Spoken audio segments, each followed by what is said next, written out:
not coming back. However, if you guys do want it when you guys come in, if you guys give us like 24 to 48 hour notice, we can prepare it ahead of time and make sure that it's here when you guys come dine with us. Yeah. Also, I want to introduce Sierra. She's going to be part of your service team. Oh, it's not on the menu, so. Yes, Kathy will be in and out as well. So if you need anything, you're more than welcome to let us know. And you can let anyone I said, okay, then I'll learn how to make it. Also, if there are any allergies or anything like that, we'll do our best to kind of modify the dish that way you guys can enjoy it. Okay? You guys have pens in front of you. I highly encourage you guys to take notes because in here you do have basic recipes, but I tend to go off cuff and kind of modify some things. That way you guys can have different recipes and things like that. Okay? Alrighty. Any questions before we get started? Any cocktails before? No? I'm just saying, nothing beats a good cocktail to start Saturday afternoon. It is not a clock, exactly. Okay, so we're going to start with our Maui Wowie shrimp salad, but the first thing we're going to do is start the court bouillon. So the court bouillon is going to be the poaching liquid that we use for our shrimp. Now in here you have a basic recipe specifying or specifically to shrimp, but I'm going to do some different things to it. That way you can use it for not just shrimp, but you can use it for other seafood items, fish as well. Okay.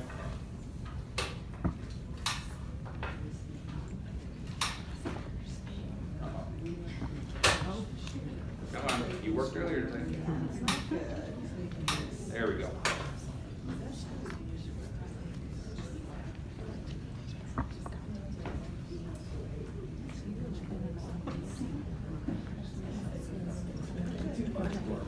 So I'm starting off by getting my pan hot. I have a neutral flavored oil. Here at Roy's we use a soybean oil. If you don't have that at home, any vegetable, canola oil, something like that would work just fine. If you want to use olive oil, you can do that too, though because you're really not going to get any flavor from the olive oil, it's a more expensive product to use that you're pretty much going to waste.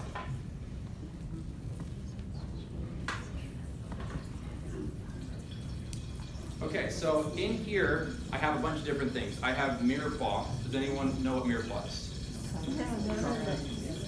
Perfect. Yeah, so mirepoix is going to be the start of any kind of stock, soup base. It's a very classic French setup. But I've also added a few items in here, lemongrass, garlic, and some mushroom stems. So it's just going to add more and more flavor to it. So I'm going to throw everything in here, and we're just going to saute it.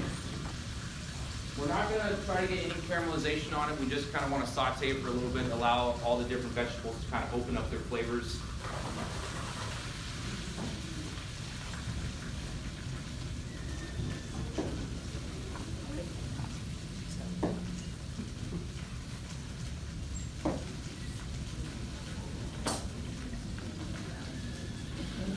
With anything, you always want to season with salt and pepper, and you never want to season all at the very end. You want to season in layers. That way you can kind of control the amount of sodium and stuff like that. And when you add salt in stages, those flavors will come out more so than if you just add salt at the very end.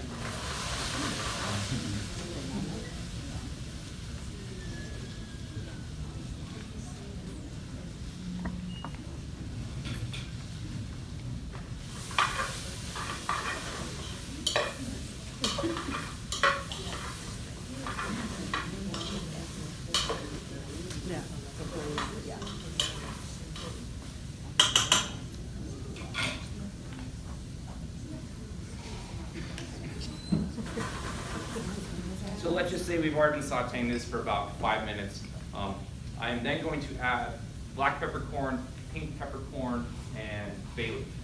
It's just going to add more flavor to it. It's not necessarily going to make it overly peppery or spicy. It's just a different flavor component.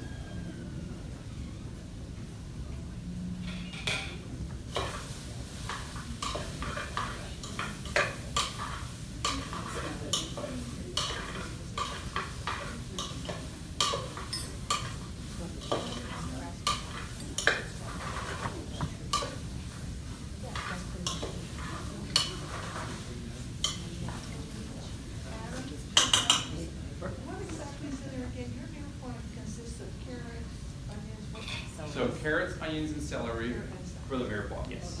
So normally, traditional mirepoix is going to have 2 parts onion, 1 part celery, 1 part carrot.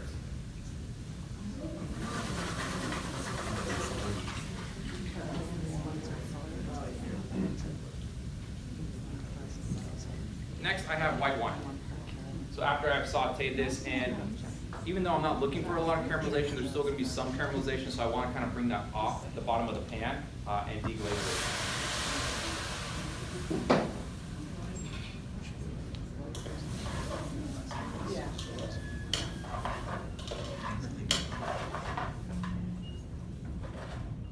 So we're going to let the wine cook down, cook off all the alcohol. We're using wine, one, for the flavor and the acidity to it, because when you're going to have a poaching liquid, it needs to be very, very flavorful. Otherwise, you're really not going to get all that flavor that's going to go into your product, whether it's shrimp, scallops, lobster, or fish. So you want it to be heavily acidic. You also want a good amount of sodium to it. That way, you can actually taste the poaching liquid rather than just tasting water. Okay. Next, I have lemon. Fresh squeezed in there, and we're also just going to drop the whole thing in there too.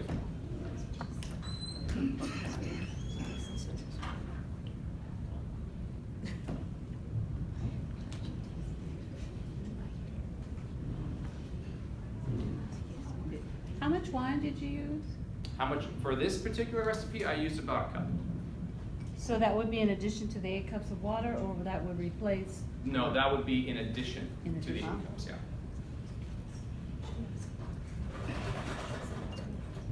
Does it matter what kind of white wine? Like, Nothing overly expensive. so you can be like, I mean, make sure it's good enough that you would actually drink it by itself. Okay. So I used a simple Chablis for this one. You can use Chardonnay, you can use Sauvignon Blanc. I would stay away from like Moscato and the sweeter wines. yeah. What about like vermouth? You can absolutely use vermouth. That's what. Mhm. Yeah. Okay. And we're gonna add our water.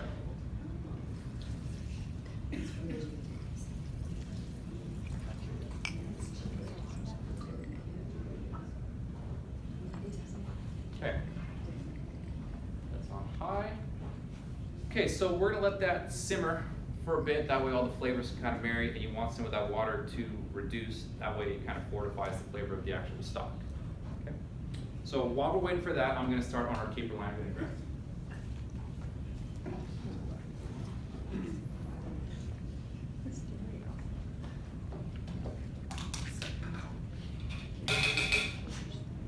So I have capers here, along with some of the juice.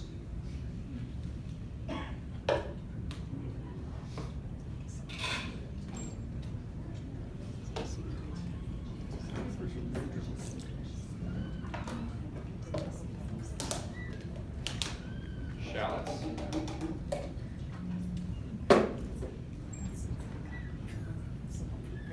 Yeah.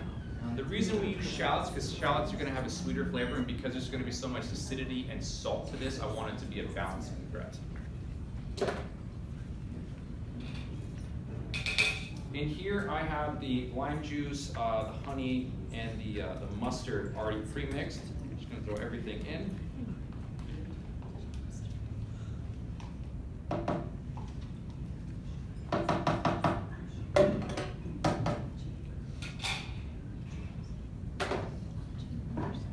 Now, the mustard itself is not really there to kind of add any flavor to it. It's more of an emulsifier. Similar to how Caesar dressing uses an egg yolk, it's simply there to emulsify and keep it together. I'm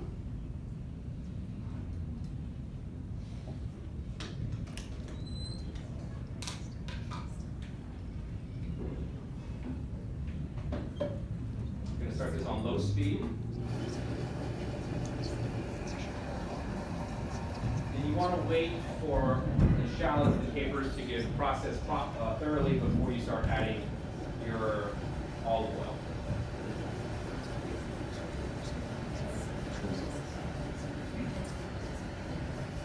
I would say fire in like 5 minutes.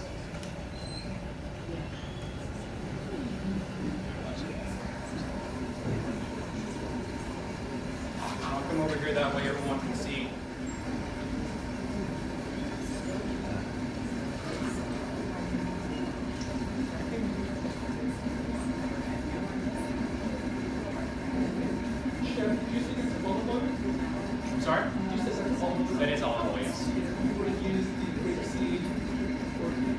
I would prefer to use grapeseed or avocado oil or soybean oil.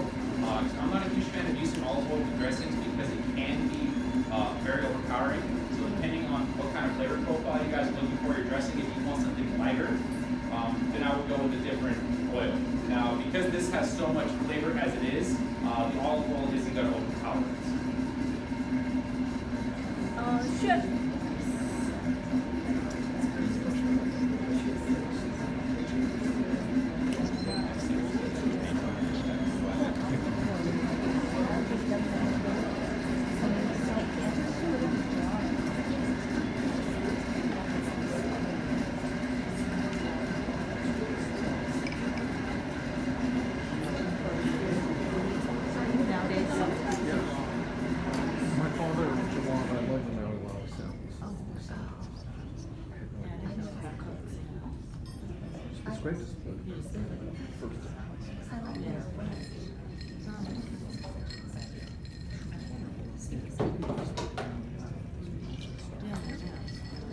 I didn't know feeding others. So this is what your vinegar is going to look like.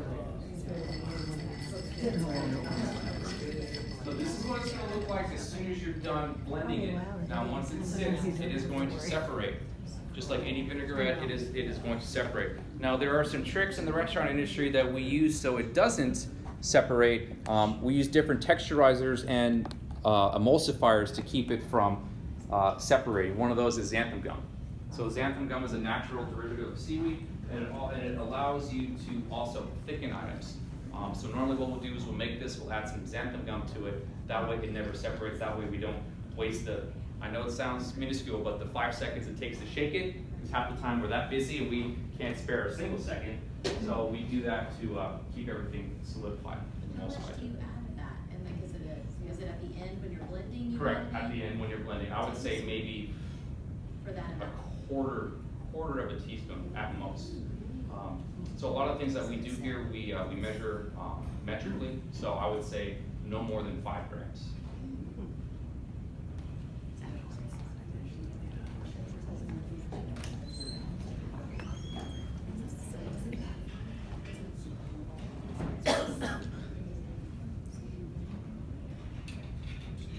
Now it's always important to taste your poaching liquid to make sure that it's seasoned properly.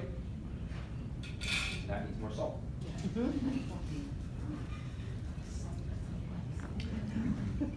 not drinking it, you're switching it. Big difference.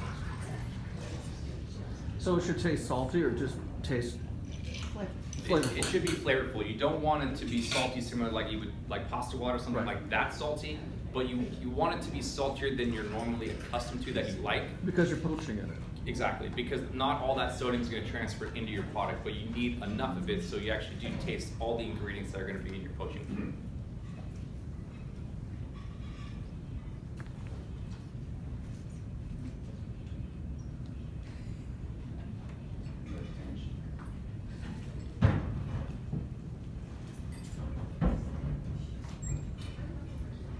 So the shrimp that I'm using today are 1620s. Now, does anyone understand what 1620 shrimp are? No. So 1620 shrimp mean that there's going to be 16 to 20 shrimp per pound. So that's the way that shrimp is going to be sized in stores, restaurants. So you'll have, we also use 6/8, so those are large jumbo prawns. So you have 6 to 8 per pound, 1620s, and then we go down to 91 110s, where you get 91 to 110 shrimp per pound, really, really tiny ones.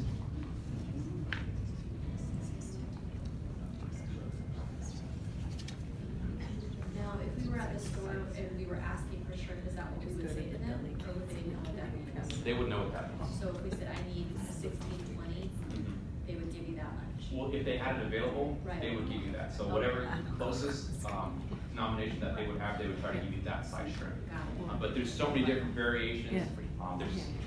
There's 2, 4. I mean, I could literally go down the list and stuff like that. There's so many of them, but you But can for give this us. recipe, that's what we need. That's what You we can need. use whatever ones that you want. I just happen to be using these because that's what we have. Also, depending on how big they are, will also dictate how long you're going to poach them for. Obviously, the smaller sizes of shrimp, the less you want. And when you do this, you take them out of your poaching liquid. What we normally do is we put them on a sheet tray with a rack and just scoop them out with a strainer and things like that. We never rinse them or dunk them in cold water, anything like that. That way we don't lose any of the flavor. So when we poach these, we're gonna poach them to a medium rare. They still will be slightly gray on the inside when you initially pull them out, but as they carry over, they'll fully cook. It's a really fine balance between having really nice tender shrimp and chewy shrimp. So you can always cook it more, but you can't cook it less. So even if it's too undercooked for you, you can always cook it more. But once it gets that chewy spot, you got to do it all over again. And with this poaching liquid, I would say you're able to use it up to 3 times.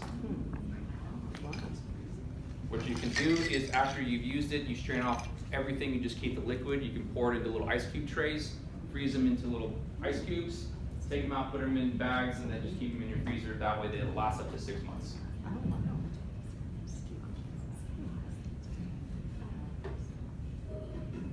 Okay. Remember, we're poaching these, so you don't need the water to be boiling and simmering. You just need some of, as you can see, some of that steam to come off. So classically, if you're gonna poach anything, it's about 180 to 185 degrees in there.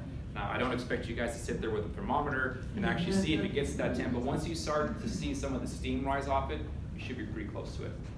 Okay? So I'm gonna pour my shrimp in here.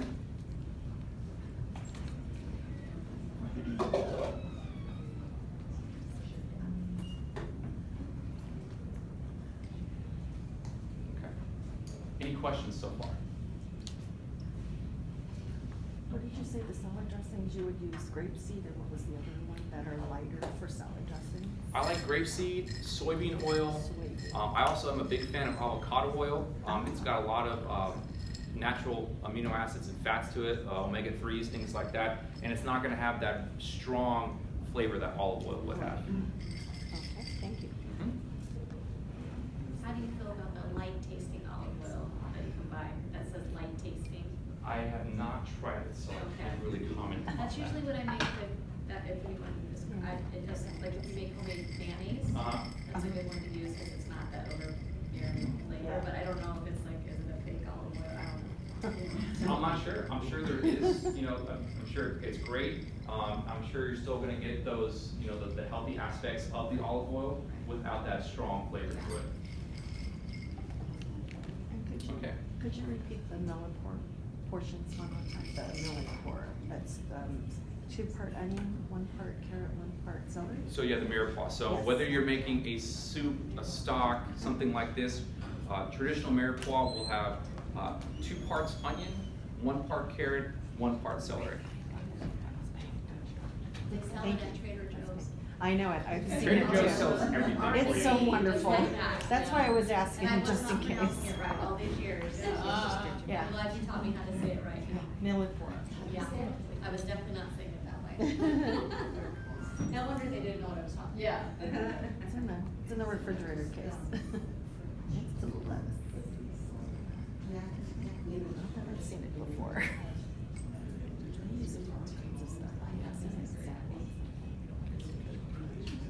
Can we ask how Just in old you case I are? got Such a great place. I am 34 years old. And where did you study? I studied at Le Cordon Bleu when I was still here in Pasadena. That's impressive. Thank you very much. It took a lot of hard work, a lot of coming in off the clock, a lot of things getting thrown at me. But I was lucky enough to learn under an amazing chef here in Pasadena who had a really good relationship with Roy, and I've had a really good relationship with Roy for the past 6 years. That's awesome. Have you gotten to travel to all the restaurants? I have traveled to most of the restaurants. I've gone to Hawaii and worked with Roy there, and we've done different offsites where he's been the featured chef. So for those of you who don't know Roy, obviously he's a celebrity chef, but one of his main starts was Michael's in Santa Monica. I don't know if you've ever been there, but a lot of famous chefs have come out of that kitchen. And we were able to do an event over there where I got to work with all these super awesome chefs. And it's because of him. And it's chefs like that that have driven me to do this. It hasn't always been the easiest, especially with friends and family, because I live here more than I do at home. But That's it's impressive to do that, yeah. Well, I really wanted to dedicate myself to this because it's not easy. You know, a lot of people, especially nowadays, being a chef it's trendy. But once they get into it, it's like, oh shit, sorry, excuse my French. But it's no joke. You're either in it 110% or it's gonna eat you alive. Because everything's so time sensitive, and that's. Everything is time sensitive. It's high pressure, high volume, just high intensity, where you hear us yelling at each other, but it's not because we're mad, it's because it's just a very passionate environment and it's loud, so you have to hear us. And you know, I wanted to make sure that I excelled in this industry because this is what I want to do, so I can actually provide for my family. That's awesome. So That's I'm very lucky. It wasn't the easiest because I come from a family of lawyers. I read that. Yeah. So my grandfather, who came to this country back in the early 60s, was a very traditional person, and first thought when I wanted to become a chef, he goes, well, any monkey can cook. Why don't you become a lawyer and actually be able to provide for yourself? But you know, I was a political science major in school and stuff like that, and I always thought I would be a lawyer. I enjoyed litigating and stuff like that, but just sitting at a desk for 14, 16 hours a day looking at paperwork and computer screens, I couldn't do it. Not for you. Couldn't do it. It's a combination of being an artist, like creative, and being like in a speedway pit hole. Yeah. Trying to get there on the tires. Yeah, you know, everything's timing. Yeah, everything is timing, and you know, a lot of people ask me like, well, you know, say you're an artist. I believe there is some artistic nature to it, but I don't believe I'm an artist. One of the reasons why I got into this is because I love to entertain. I love to see the faces of people when they enjoy my food, and more importantly, you guys probably won't remember, you know, every single meal that you ate. You know, oh my God, this was the best. But you're gonna remember the memories of what occurred during that lunch, dinner, or breakfast with your friends and family. Whether, you know, your uncle did something stupid and funny and everyone laughed, or there was that moment when no one knew someone was going to propose. It's those moments that why I do what I do. I want to be part of everyone's life in that regard. Whether you remember who I am once you walk out that door or not, but you'll remember the experience. And those last forever. So. Question, do you cook at home? Not as often as I would like. Because of my schedule. Yeah, because of my schedule, it's hard for me to cook at home because by the time I get home, it's super late. My wife doesn't want to wait. And I have a hard time just throwing things together. I like things to kind of be perfect and stuff like that. And I don't have, she doesn't have the patience to wait an hour plus for a simple dinner. And at the same time, I would like a day off where I don't have to cook every now and then. Yeah, everyone says, oh my God, your wife must love you, you cook at home. I'm like, yes. Right, so of course. Where do you like to eat out? Special occasion. I am by no means a food snob. My favorite place to eat, and I used to go there once a week, was In-N-Out. I absolutely love In-N-Out. I'll eat anywhere for the most part. The only cuisine I'm not really a huge fan of, and it's personal preference, is Indian food. But other than that, I will eat anywhere. It can be a 5-star Michelin restaurant. It can literally be a hole-in-the-wall, you know, just one person behind a grill, mom and pop kind of place. And I've actually found that those places have the best food. So, as much as I love going to those fine dining restaurants, I'm paying a lot of money for these little plates. And because I'm in the industry, I know how much it costs to make that dish. And it's like, oh my goodness. It's very pretty. And there's certain things, you know, like the delicacies like truffles, they're great, but they're more of a wow thing than they are in terms of flavor and anything like that. Like I was running truffles here for a little bit and I was paying like $950 a pound. Oh my God. So if I'm paying $950 a pound, I have to mark that up. So you guys are literally paying like $40 a gram to make it worth our while to do stuff like that. Well, only because our corporate wants us to have a certain food cost, stuff like that. But I know how much it costs, and I think they're great. I know a lot of people like them and stuff like that, but I feel like for the most part, people get those truffles to wow the people around them. I go, see this? I got truffles here. You can see that? I got fancy. You know, and by no means, if you guys like them and you guys have the funds to do it, by all means, enjoy. You guys only live once, so have fun with it. But I'm not a food snob. I like to eat. It doesn't look like it, but I can out-eat just about anybody. I'm very fortunate to have a very, very fast metabolism. Otherwise, I would be a very, very large person. What is your favorite? My favorite Besides In-N-Out. besides In-N-Out, I love Mexican food. Love Mexican food. After that, it's a close race between Italian and whether it's Chinese or Asian food, stuff like that. I've really become a fan of Thai food over the past number of years. I love spicy, and I mean stupid spicy, and Thai food has a lot of that in there. So I can't get enough of that stuff. Where did Roy get his start? Where did Roy get his start? Oh, it's pretty much Michael's. So, correct. So obviously he was born in Tokyo, raised here in Hawaii and stuff like that, and then he went to CIA and learned all of his skills there, along with a ton of Michelin star chefs. Worked at Michael's, then he opened a restaurant here, which unfortunately didn't do very well. Then he moved back home, opened Roy's, and he's been a rock star ever since. He is literally like the mayor, the king of Hawaii. You go anywhere and Roy Yamaguchi comes up. It's Roy. Yeah. So, he's a really, really awesome guy, really, really nice when you're not in the kitchen. Roy is a perfectionist, and if you want to be the caliber chef that he is, you have to be that way. You can't just let things slide by. You want it to be perfect. You want to have a standard. You want to keep that integrity. So, okay, now we're going to assemble the salad. So here I have some sliced tomatoes. These are 4x5 vine ripened tomatoes. Most stores are going to carry some sort of vine ripened tomato. They don't necessarily be vine ripened. You can use heirloom tomatoes, you can use Roman tomatoes, whatever you feel that you want to get. I will say though, a lot of times when you get tomatoes from the store that aren't on the vine, or they're not heirloom and they're not in season, they're gassed during transport.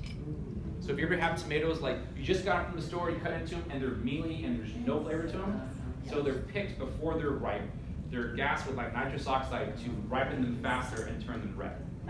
So similar to when you go to the market and there's some older meats and stuff like that, a lot of times they'll have a little bit of nitrous oxide in the tank to keep the red.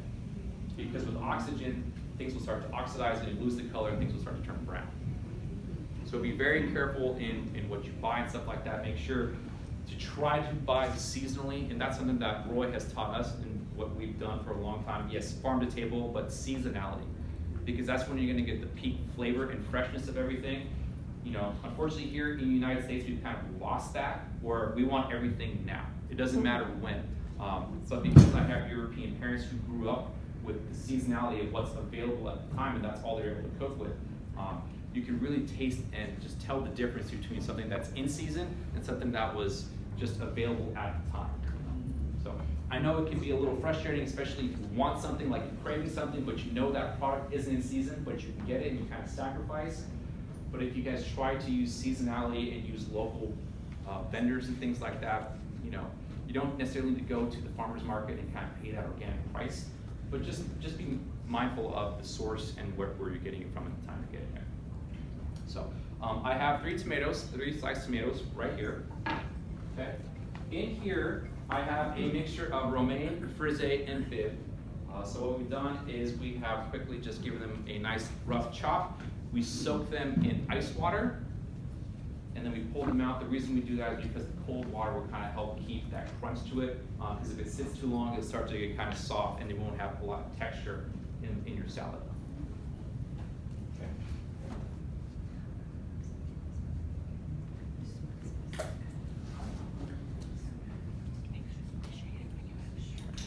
I have feta cheese.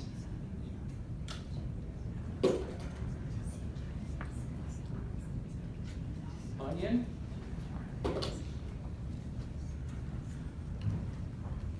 More capers. Now this is how we do it here at Roy's. Personally, I don't think you need the addition of these capers to it unless you just love capers, because you're gonna get a lot of that caper flavor in there as it is, which already has a lot of salt. Because if you saw in the recipe for the vinaigrette, there's no added salt, because the capers and the caper juice is what's going to carry that sodium to it. And now you're just adding more salt to it. So if you guys are salt sensitive or just want to just have a lower sodium diet, I would refrain from adding those extra capers.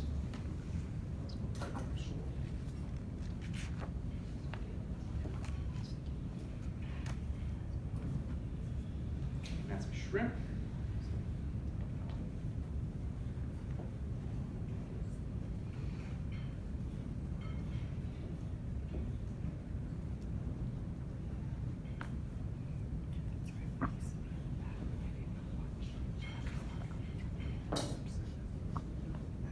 Have some avocado.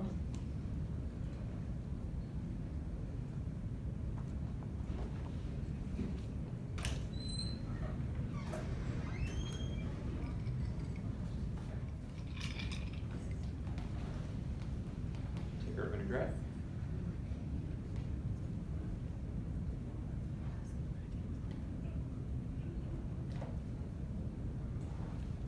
Now in here, it does say to toss the salad lightly. I do agree with that. Because of the avocado, you want to keep those pieces in there. If you're rough with it, you're gonna mush it all together and it's gonna be a pile of just like sitting on your plate.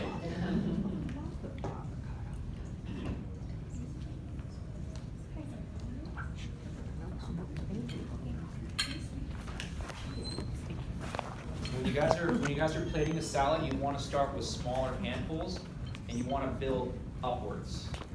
You don't want to just put it on there, you don't want your salad to be flat, you want your salad to have height to it. That's just simple presentation that we do here. Not to mention the restaurant trick of if you pile it higher, it looks bigger. So yeah, there's certain things that restaurants do to kind of fool and trick you into thinking differently. You go to a steakhouse and it's like super dark, or any restaurant that's dark. So what that does, yes, it sets a mood. It does definitely do that, but it gives the kitchen more freedom and leeway when they mess up and make a mistake, because it's harder for you to see it. Also, when they just put sauce on top of it. So yes, that we do that here. I mean, ideally, what I like to do is sauce underneath, and then put, for steaks, for instance, I like to plate it up, then put the sauce down and the steak on top, so you can see the nice grill marks and things like that. You can see that we just didn't char the heck out of it and then throw it on the plate. Where a lot of times they'll make that mistake, put sauce on top of it, and you won't be able to see it. Now you should be able to taste it, but initially you'll be like, oh, this looks great, and then like, oh, wait a second, you burnt the crap out of the steak. Okay, I'm going to take a little vinaigrette and kind of drizzle it around. Last but not least, crostini. I did not go over the crostini. It's a very, very simple method on how to do it. The basic of it is creating a compound butter or a maitre d' butter. That's more French terminology for it. And you can use something like this kind of butter for anything. And you can make different variations of these compound butters where you can add them to, you can top them with a steak. If you have a beautiful steak, you take this compound butter, you can put it on top. Or if you're gonna poach or bake some fish, you can season your fish, add some vegetables, lemon, lime to it, and take that compound butter, put on top of your fish, wrap it up, and throw it in the oven. That way that fish and everything is gonna base in that butter. So, this is your Maui Wowie shrimp salad.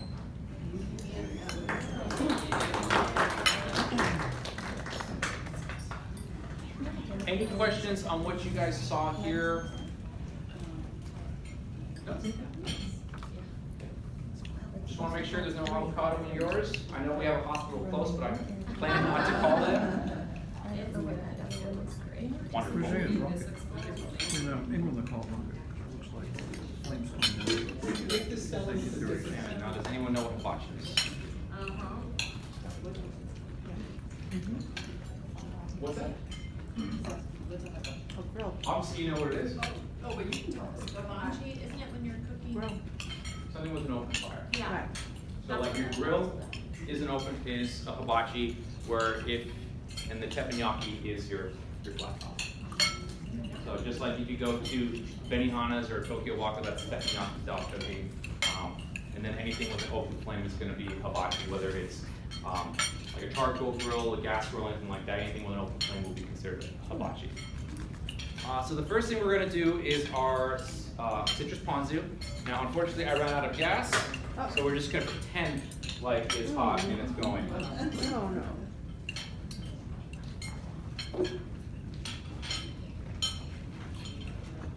First thing we're gonna do is we're gonna take sake and mirin equal parts, and we're gonna cook off the alcohol.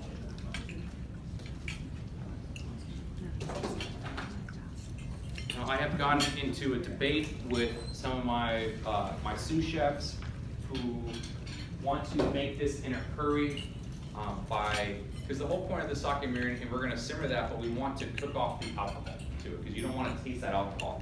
I'm like, oh chef, why don't we just light it on fire and cook off the alcohol? Yes, that does work. However, you won't allow the sugars to reduce and fortify and to make it sweeter. Because we're gonna add a lot of acid to it, lemon, lime, and orange juice, you want that sugar, you want that balance of flavor. So if you light it on fire, yes, you'll cook off the alcohol, but you won't allow the natural sugars in sake and the mirin to reduce down to make it sweeter. So if you want to just simmer it, allow that to cook off the alcohol, which is going to take a little bit more time, but it's going to create a sweeter product and a more balanced sauce. Okay.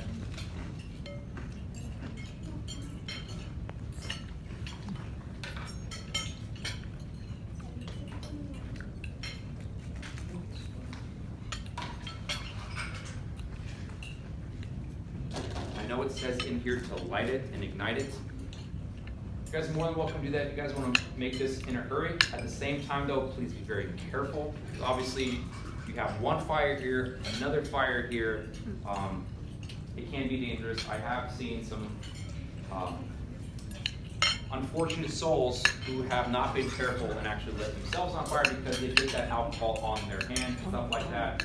You don't want to do that, so I would just suggest simmering it, allowing the alcohol to cook off naturally. Okay?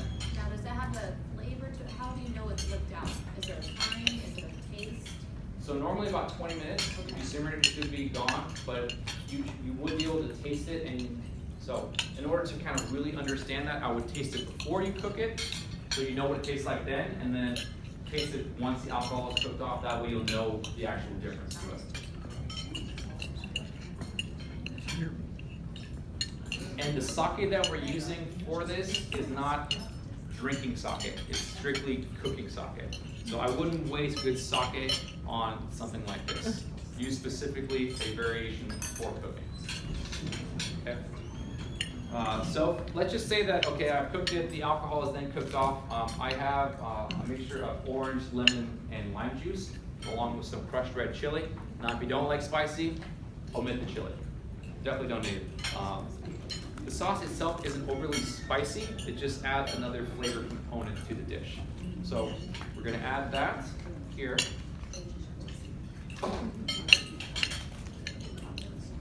Then soy sauce. Here at Roy's, we use gluten-free soy sauce. It's the only soy sauce that we use. That way we can make a lot of our dishes available to everybody. I know over the past couple of years, gluten allergies have really become dominant. Certain diets just don't want you to have gluten, not that you're allergic to it, but so we try to make things available to all of our guests. Where traditionally, this is going to be full flavored soy sauce or maybe low sodium. Now a lot of people are like, well, I don't like gluten-free soy sauce. Well, I'm like, please tell me the difference taste between gluten-free and regular soy sauce. Now obviously you could probably taste the difference between a regular soy sauce and low sodium, but the overall flavor of soy sauce itself, I would be very, very impressed with anybody who could tell me or could taste the difference between gluten-free and regular soy sauce. Do you use like the Bragg's liquid aminos for the gluten-free soy sauce? We just use a simple kikkoman like tamari. Oh, I didn't even know that they used tamari. Don't some people use like a tamarind or something as a soy substitute? So it's not such a tamarind like kind of. Not that I'm aware of. I have a gluten-free kind of sometimes. Maybe she uses that specifically because she likes that and stuff like that, but I have not heard of that. Then again, I don't know everything as a chef, so I'm always learning as well. I'm trying to remember. Now there are different variations of soy sauce, different brands where you can definitely taste the difference. I have, my sister-in-law lives in Hawaii, so she swears by Aloha soy sauce. I'm personally not a fan of Aloha soy sauce. I like kikkoman. Yeah, you can taste the difference between those. There's another variation from a company called Jade Mountain. It's a much cheaper variety. Yes, it is soy sauce, but you can definitely taste the difference between each brand of soy sauce. So I would use whatever brand you like best. Okay. So I've added the soy sauce. I have all my components in there. The last thing I'm going to add to it, and this is going to be completely off heat, and just let it steep, is kombu. So this is kombu right here. So this is a dried seaweed. It is salty, but you're just going to steep it. Just going to let it sit in there, and that's it. Very, very, very simple sauce. A lot of times when we do this, a little bit of kombu gets onto the plate. It's fully edible. It's not one of those things that's in there that you gotta take out, so you can definitely still eat it. Now, by no means would you take like a big piece of it and eat it, but a little bit, it's not gonna kill you.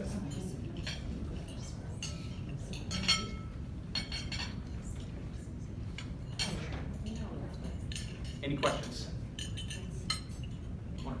Okay, we're gonna make teriyaki.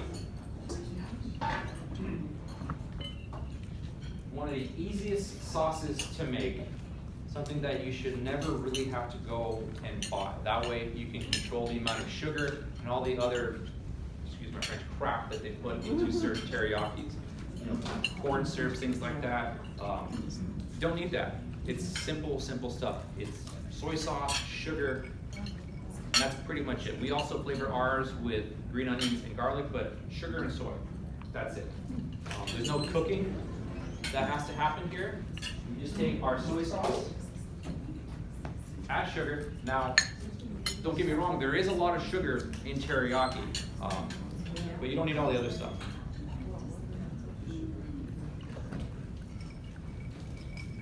And all we do with teriyaki is we add our soy sauce to our sugar, and we just mix until the sugar dissolves. And it'll naturally thicken up on its own because of the sugar. I'm sorry? Brown sugar? No, just white granulated sugar.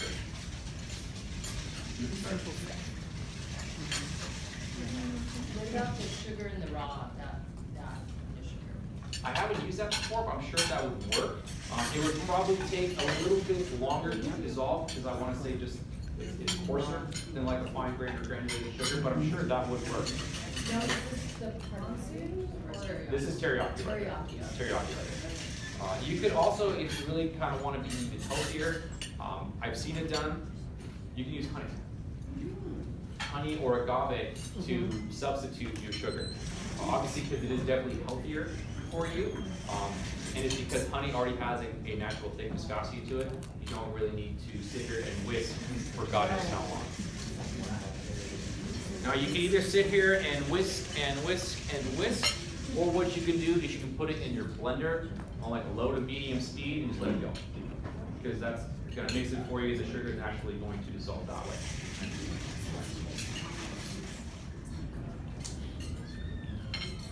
Green onion, garlic. I think it's also really nice if you add not only garlic, but you add ginger to it as well. It's only going to add to that sweetness.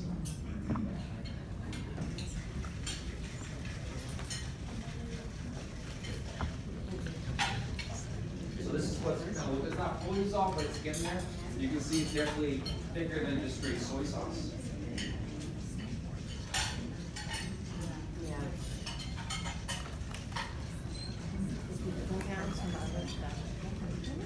Also, because you're making your own teriyaki with perishable ingredients such as green onions and garlic and ginger, it's not going to be able to sit on the shelf for the end of time like some of the stuff you buy at the store. It's not going to have those preservatives, but it's just a better product.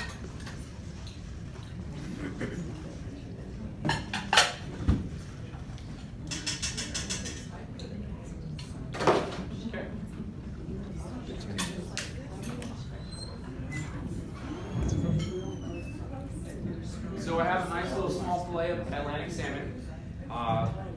It is farm raised. It is not frozen. I am not a huge fan of using frozen fish. I just prefer to have fresh fish.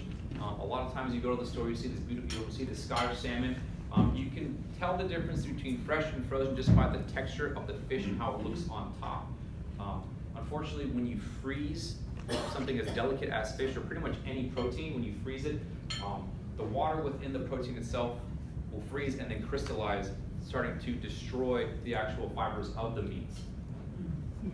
So, preferably, if you can, always use fresh. Now, there are certain things that are very difficult at times to get fresh, only just because of seasonality and based on where you're located and stuff like that, and where that fish or protein comes from.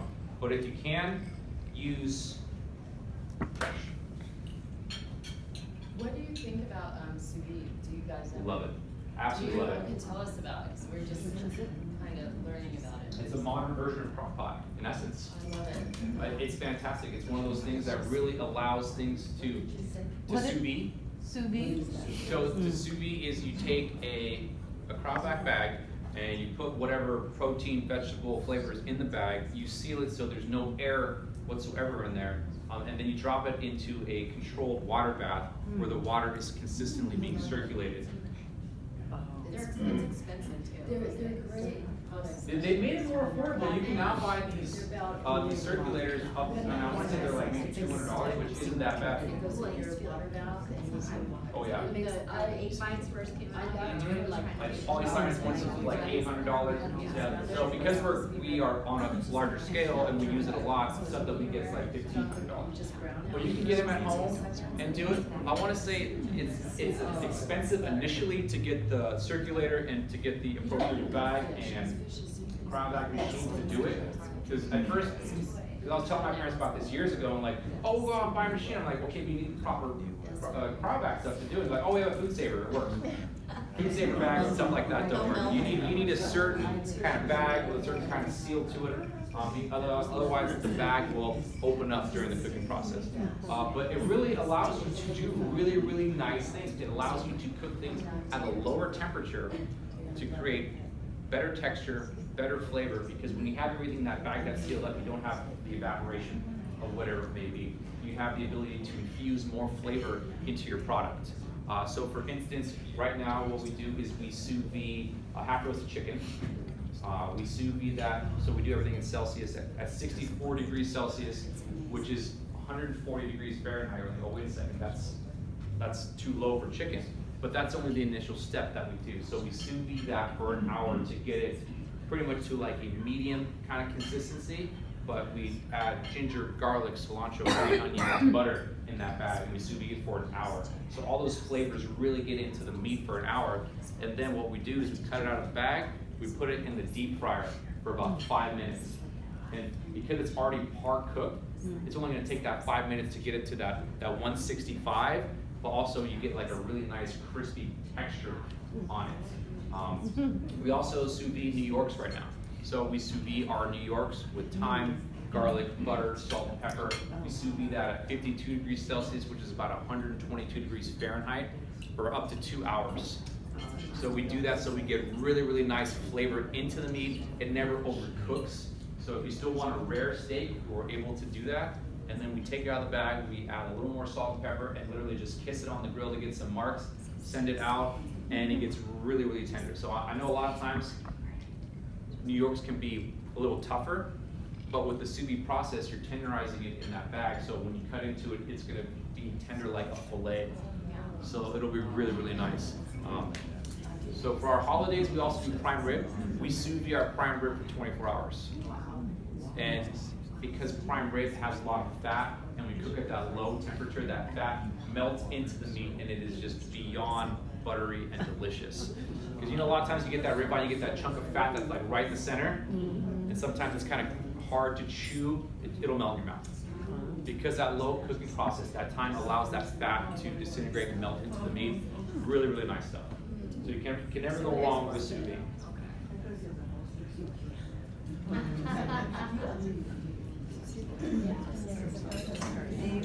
So back to the salmon. So I'm letting it marinate in the teriyaki. I would recommend that you marinate in that for at least 20 minutes. At least 20 minutes. That way that teriyaki and that salt kind of get into your protein and you take and you taste it. Be careful not to do it for too long, because this is a salt-based thing. If you have it in there for too long, you'll start to cure it. You'll start to dry it out, because anything with salt and sugar is a cure, and what that's meant to do is to remove excess water, which will kind of dry it out. So 20 to 30 minutes max on this, and then I would throw it on the grill. So wham bam, there it is in the grill. Here it is, and this is what it's going to look like once the finished product. How how many minutes on each side? I like my medium rare, so I would say 3 minutes on each side.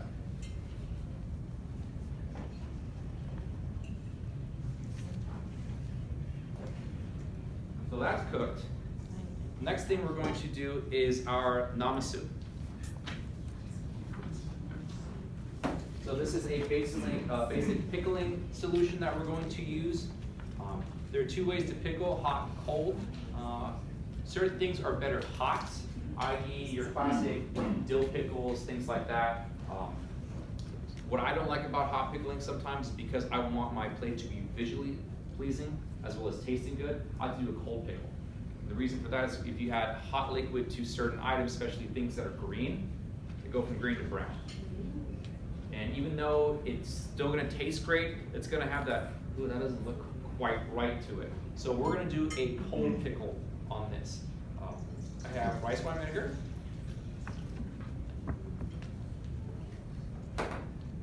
And sugar. Now a lot of times when you're gonna have a pickling solution, you're gonna have vinegar, sugar, and water.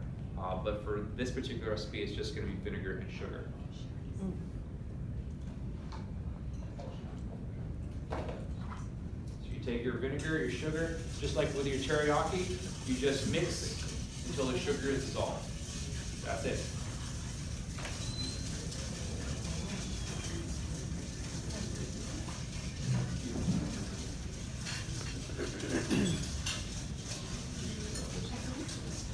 Yeah, one more summertime, because we have like kids. Oh, yeah. So in here, I've already sliced all my vegetables for this. We use a mandolin. For those of you who don't know what a mandolin is, it is a slicing device roughly about this size where you take it and you slice very, very thin. There is nothing that I am fearful in a kitchen except for a mandolin. Yes. Oh my goodness, I can't tell you how many times I've had fingertips go into food and I gotta start all over again, not the bloody mess that happens. Been there. One, we're in a hurry, plus we want to maximize the yield on all of our products, so we try to get that last little bit, and it goes. And you get a finger. Yep. It's very important if you have a mandolin at home to keep it sharp. Just like your chef's knife or whatever knife you have at home, it's going to be more dangerous if it's dull. You have the chance of things getting stuck, and then the product getting stuck, but your hand's still going. So make sure it's sharp.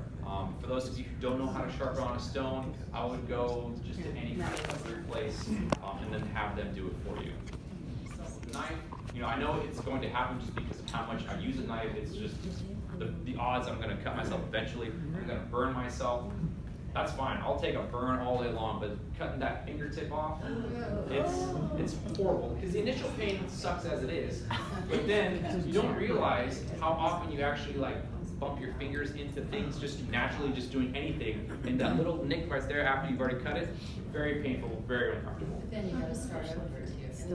You got the extra protein in there. You can I've had to do that. I was making kimchi, this is a number of years ago, and I was making kimchi, I was doing carrots, daikon, and I had my cabbage, my carrots done, all this stuff, and I was literally, the last thing was gonna be my radish. It was all piled in there, and then I go, all that hard work, gone. Oh. sous vide. Sous vide.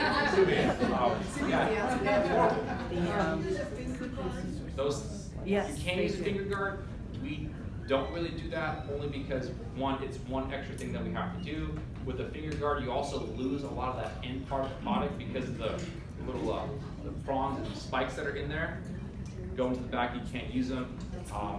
And to be honest with you, a lot of times those things don't really work that well. They don't hold on to it. No, they really don't. I mean, with certain products they do, but sometimes they don't. So we just don't do that. We try to be careful, but anyone who is going to come into a professional kitchen understands that there are certain risks to the job. So, now that my sugar has pretty much dissolved, what I'm going to do is I'm just going to add my cucumber, carrots, and things like that.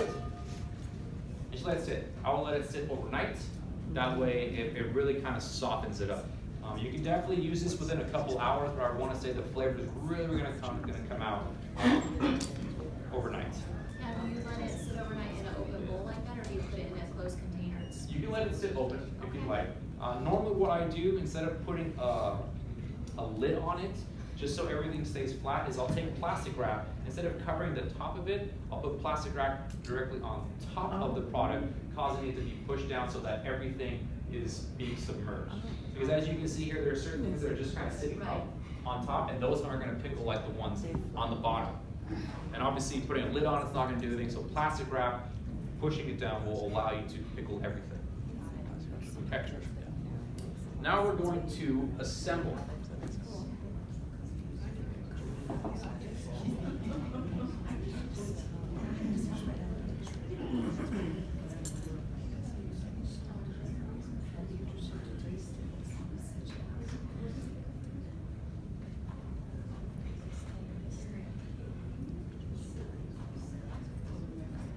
I didn't go over the rice either. Currently we use an ishiki rice, which is a medium grain rice. You can use whatever rice you like, whether it's white rice, brown rice, wild rice, jasmine rice, whatever you guys want. Here we like to use an ishiki rice. On the exterior is furikake, which is roasted nori and sesame seeds. Put that underneath.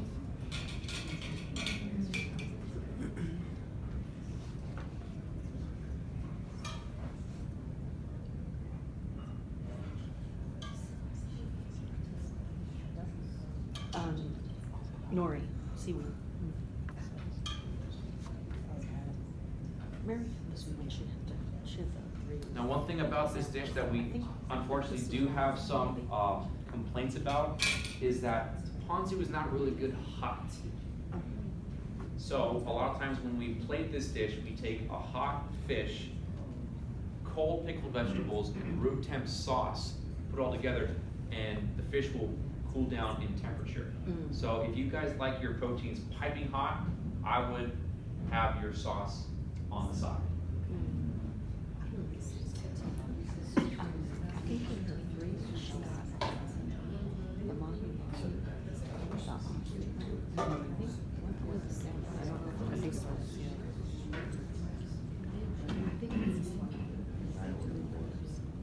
So when we're done with this class, can we name throw and say we know you, and then the dishes will come out better? Absolutely. He's a good friend of mine.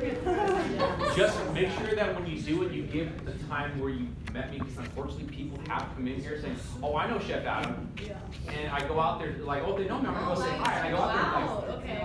I don't know you. Oh. And they're like, oh, you're Adam. That's funny. Because they think that if they name drop the chef, that I'm automatically gonna send something out and stuff like that. Being from Pasadena, it is relatively a small town, so I have a lot of friends that come in here, and I'll always take care of my friends and family, but some people will try that. Don't forget me. Oh, sorry, didn't Adam. Adam, where'd you go to high school? I'm sorry? Where'd you go to high school? I went to the South. Oh, Alberta. Oh, no, right up the street. Very nice. Your nephew's yeah. When did he graduate? Oh, let's see, he's 24 right now, so.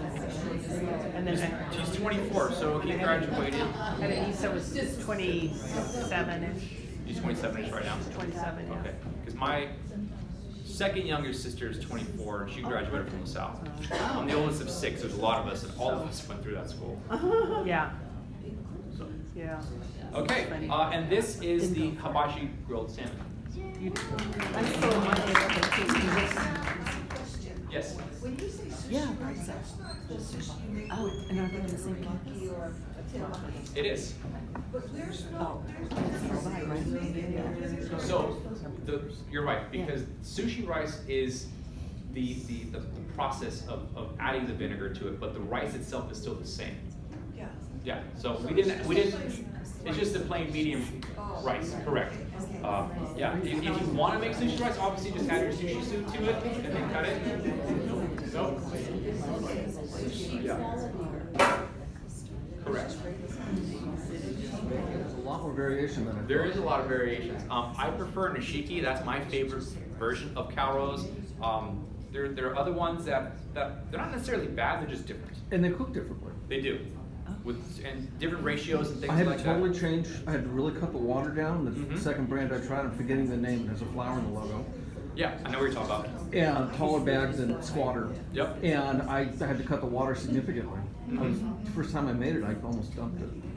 You had to eat. So. You know, rice is very particular because depending on how it's harvested and stuff like that too will dictate how much water. It's not an exact recipe. Right. It's a ratio which gives you room to play with. But yeah, it's never the same.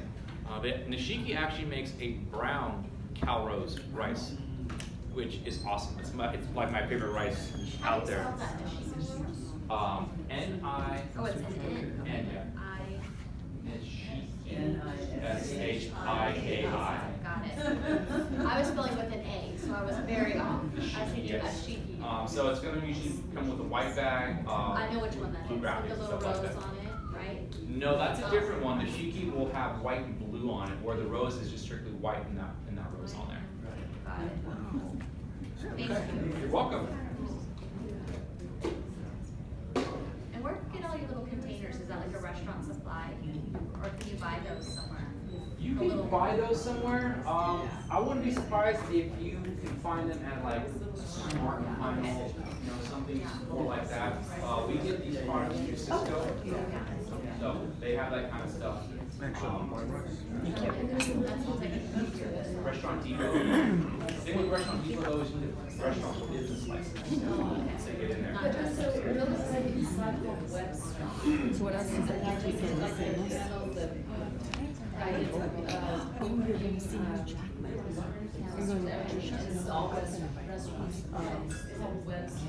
Oh, nice. Right. Yeah, they're not. Prices are great. Yeah. Sounds awesome. You can get all the. It's gonna taste better. So your mind kind of plays tricks on you. There's certain things that we do that like that to make it more appealing to you. Normally, the way we serve it here at the restaurant, the rice will be on the side. Because like a lot of times, if you do it like this, our guests are like, am I really expected to lift it off, or do I just cut it down and have it flop this way? But for presentation purposes, for something like this, I figured I'd go with something like that. Farm versus the wild salmon. I know one's farm raised, but is the wild better for you, or? Anything that's going to be wild is, yes, it will be better in the sense that it's not going to have like farm food for it. It's going to have more of a natural diet. It's going to have different vitamins and minerals within its system. But you're going to pay for that. And I mean substantially pay for that. You will be able to taste the difference between wild and farm raised. But I don't think it's so significant, especially when it comes to something like salmon, where it's going to be, oh my God, this wild is so much better than fresh. I feel like they're very comparable in their flavor and their texture to it, and you're not going to pay, like Copper River salmon right now, for us to get it's like $30 a pound. And if you guys want that, that's going to be like $45, $50 a pound, which is unreal expensive. And half the time it's going to be flash frozen, then sent to you guys. Yes. I have a question. So like I find if a fish is not marinated with like olive oil or like miso, right, and it will taste really dry. So like I find you guys don't marinate with anything like you marinate with soybean sauce, right? But how can it's not really oil? How can it doesn't taste dry? Because it's been marinated for too long. So a lot of times it's either going to be marinated for too long, and it's going to taste dry because as you marinate, you're going to cure it and you're going to pull out the moisture from it. Right. Even though you cook it for the same amount of time that you would if you didn't marinate it, because you're already working with less moisture and water within the protein, it's naturally going to be drier. No. My question is, if it does not marinate with oil, like olive oil, it will taste dry. With the olive oil, no, it shouldn't. No, without olive oil. So if you want to marinate it in olive oil, No, I mean, my question is, if I don't marinate at all, I just put salt, then I fry it, it will taste really dry. oh no, if you don't put anything on it, you just gotta lower your cook time. Oh, Because that means you're just overcooking it at that point. If you don't marinate it with anything, you just put salt, pepper, or you fry it however you like to do it, or bake it or whatever. It's just because you're overcooking it. oh, okay. So if you just cook it for a couple minutes less, because fish cooks very quickly, just for a couple minutes less, it should be moister that way. Right. Thank you. You're welcome. How was everything, you guys? Oh my God, amazing. Good? And I'm This is what my son eats every time he comes in. Now I know what I can order. What else was Do you think That's this Hibachi price roast. point for this class would work for our group? So my son will be 2 at the end of August, and then my daughter is doing The coconut and the pineapple together, that's what says.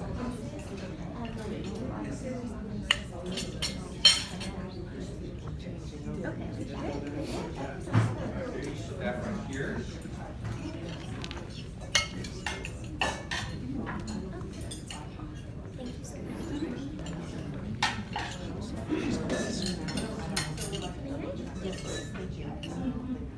Oh, should never be.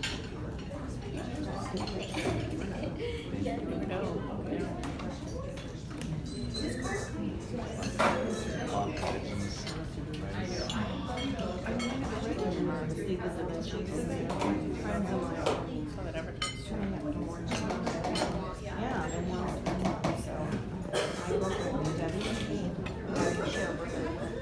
and I always tell her she's 3 years old. Tell her that. So, like the caramel that you're gonna do, stuff like that. That's how it goes. Can't do that with this thing. Well, we're gonna talk about it. We're gonna talk about the process, but because, you actually can't, like, stop the That's small, a trek in it's actually itself. can't. Oh, yeah. Yeah, the whole other. Yeah. And then, yeah.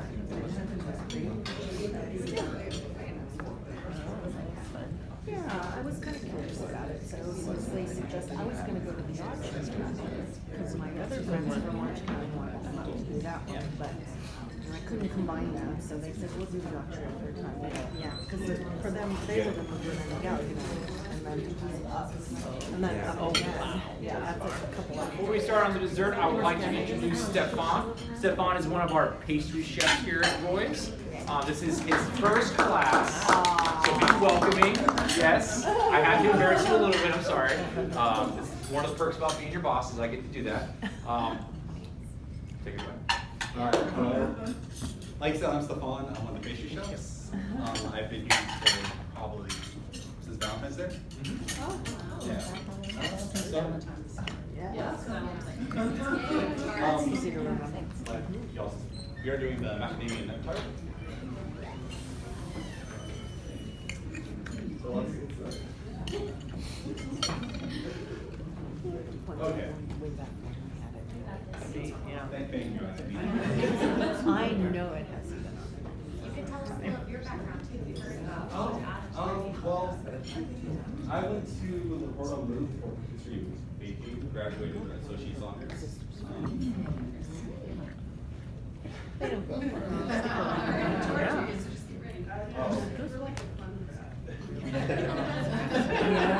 It's very light. It's a good class to start. These guys are interactive, they're fun. You know, I remember I've had classes where it's been crickets the entire time. It's too serious. Plus, you know, at that point, I try to crack a joke. I'm not the funniest, but I'm not that unfunny, and it's still pretty bad. For those of you who have been here before, my former sous chef, John Inke, who him and I had worked together for like almost 8 years. We had a really nice tandem. Yeah. I was more the informational guy, but he was like the one whip quip and just like being able to fire off these jokes. It was a lot of fun. I like it. I'm not I know, it's good to know. Know your boundaries. So when do you get to wear yellow crocs? There's actually a test we take. Is it like 2 years from now? 2 years. I'm kind of known for my different colored Crocs. So before these were the bright orange marble tallies that I was wearing. And then they stopped making those, and then I was able to find these. I like something loud and pronounced, you know, just kind of have a little personality to it. I also get my own chef coats made and stuff like that, just so I don't have to. Not that I don't want to look just like everybody else, but I want some personality. Maybe stuff something like that. Okay. Well, so the macadamia nut tart is a very simple process. It uses the creaming method, which is very prominent with cookies and some cakes. So we use primarily granulated sugar because even with like cookies, if you use more brown sugar, it'll be more cakey. But with granulated sugar, it'll come out more flat and done.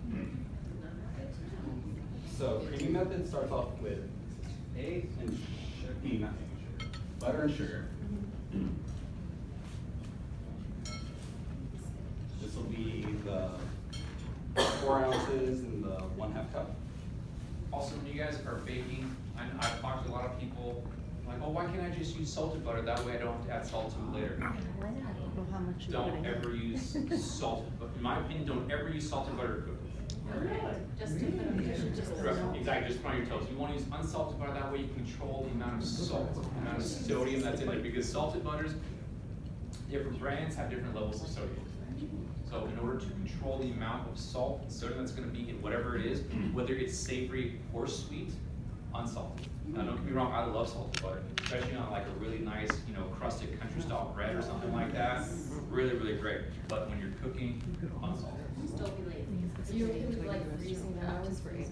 I freeze we freeze butter all the time. There's nothing wrong with that. I'm gonna move for that. Bread is just shape and shape, I like better.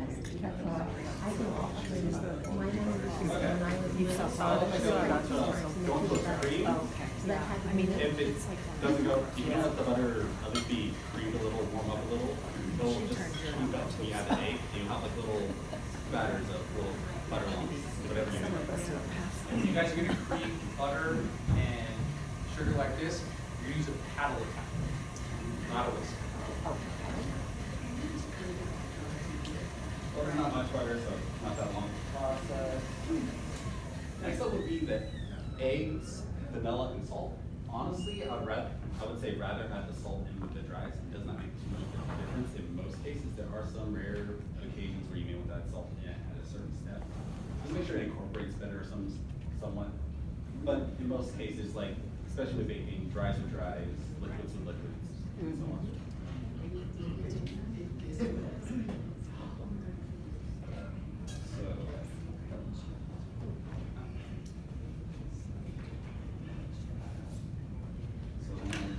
Egg, and 1 egg. 1 large egg, 1 egg vanilla. Now, does that put a difference if the egg is room temperature? Mostly when you bake, you want, or cook anything in most cases, you want everything to be the same temperature unless you're looking for a certain result. Okay. And essentially, we'll talk about it later when we get to tempering talk about tempering with mac and filling. Okay. But in this case, if the butter's cold enough, and the egg's cold, you're fine. That's why it messes up if the butter's too cold because the egg's Right. warm. Right. Yeah.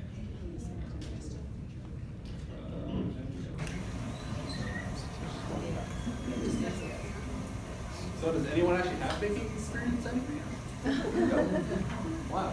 In our why did you choose, why did you choose to be a pastry chef as opposed to some other? Growing up, I was pretty much kind of a creative my whole life. I was going to go into like the animation or something, but I was like, I want to do something more where I can stand up, be a bit more hands-on. And my mom actually had a history of baking when I grew up. She would bake all the time. So just a little bit of that, and one day I was just kind of like, you know what, I'm just going to cook. So I just kind of threw myself at school and ended up here. Very well. It's not the best rate. Make sure you scrape the sides down just in case it's fully incorporated because you don't want to leave anything out, essentially. Make sure you scrape the sides down when it's off. Right. I know. But I have seen people do it with it on and they say, make sure it's off. I did it. Not good. Yeah. It's I had a chef in school who actually broke her fingers. Okay. Oh my God. She had teaching this whole class too. Wow.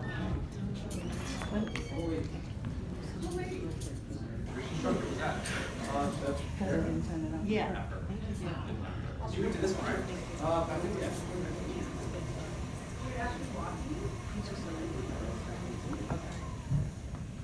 Okay, that's incorporated.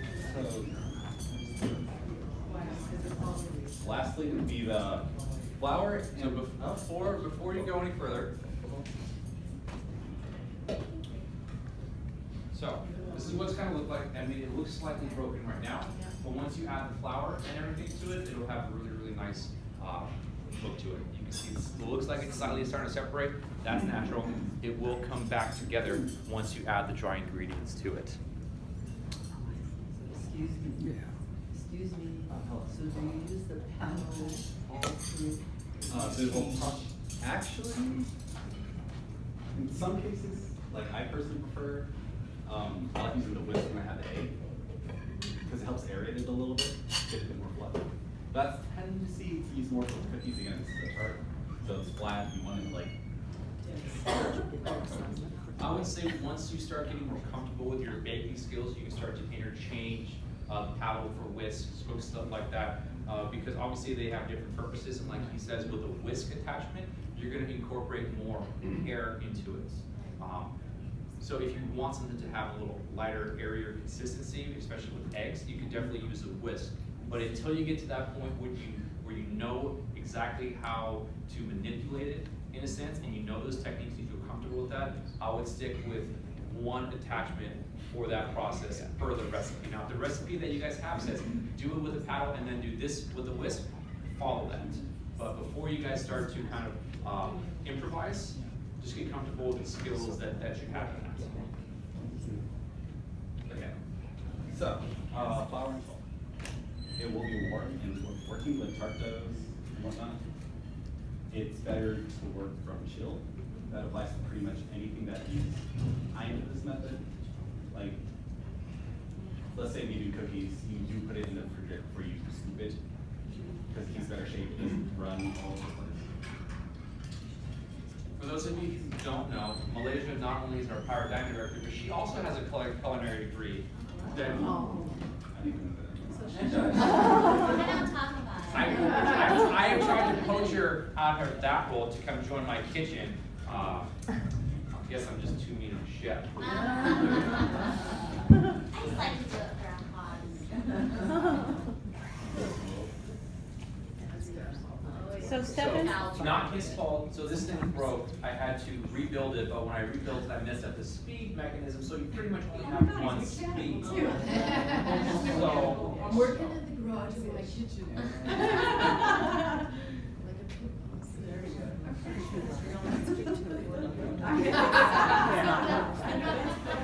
Oh, because it's all I'm doing now, I'm just covering the house so none of the fireflies out.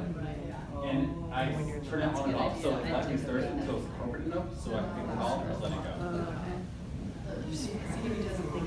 Don't you need like a little flour on your face so that people know you're working hard? Oh, you guys don't do that trick? She lived here. Remember that she moved to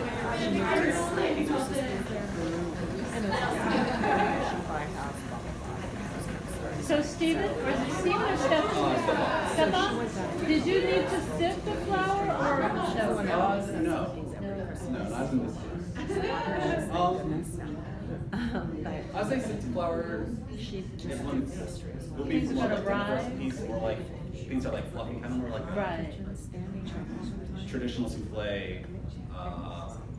We have our Asian cheesecake that requires sifting because they're more functional. This is how they're made.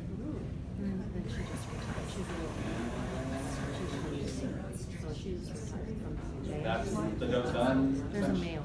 Really easy. I worked with her. Hi, I'm nervous. You're doing good. Don't worry about it. You got it. You know, I think so she she was is there finished a product. lot. I think. Yeah. Yeah. I mean, they're from New Jersey.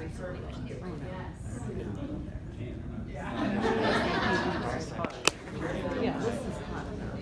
You're showing cold. You want to wrap it in plastic wrap? It's got more Because too, which isn't fun. keep this in your refrigerator.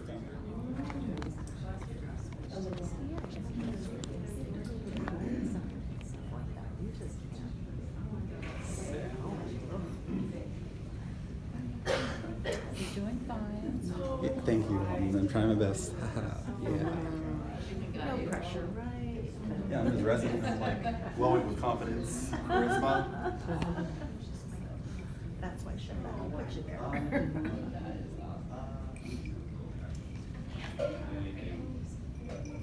I don't really have a refrigerator or anything, so. Even if the training was gonna imagine I wrapped it up tight. So, Yeah. nice refrigerator. This is California, we can protect it, I know how to protect it. Exactly. So as Chef said when when I first walked in, our burner's off and it's not working. So I actually just have to talk you through the next part. So my magic is take over. And then, so from there we can actually do our salted caramel sauce. It's fairly simple. Have you guys ever tried making caramel before? Or it's as simple as just sugar and water. Caramel itself. It's just how hot And it is. heat. Get Oh yeah, it's and heat. It's a function. It's even outside in California. So it just start off with the sugar, water, corn syrup. You do put the corn syrup on the bottom, I believe, just so it boils out. It's actually careful in the heat when it goes further along. You want to take to golden brown color. There is a specific temperature that I believe is around 145, I think. I believe. Google it. It's So for us to write that down. Yeah, go 7. So when it comes to golden brown color, you will take it off the heat. You want to immediately add the butter, the cream, salt. It will boil over. It will foam. It will foam quickly, and you want to pour it in slowly, just so it doesn't boil over. You'll just whisk that in. It will cool it down enough to where you can probably transfer it easily. You just want to chill it, and if it gets cold, I guess. Take it out. You want to have room temperature mainly when using it. If you went too far, it will stiffen up. If it's too dark in color, if it's too light, it'll be too loose. It's very runny no matter what you do.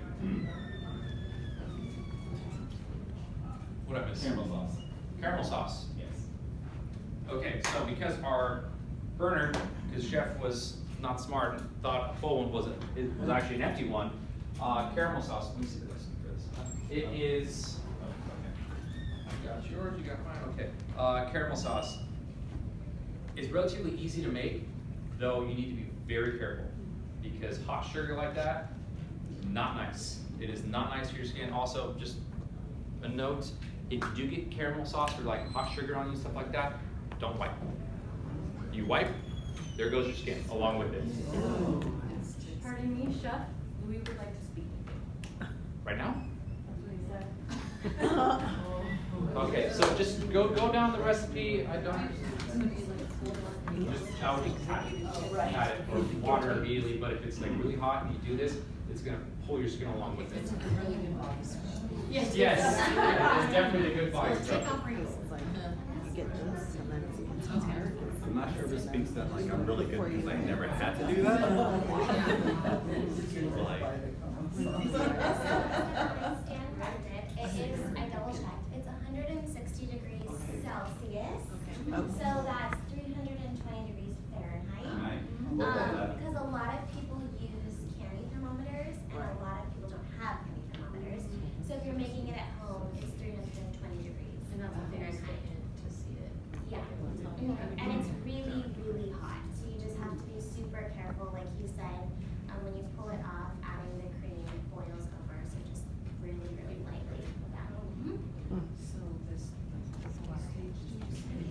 I just wanted to ask so that they know.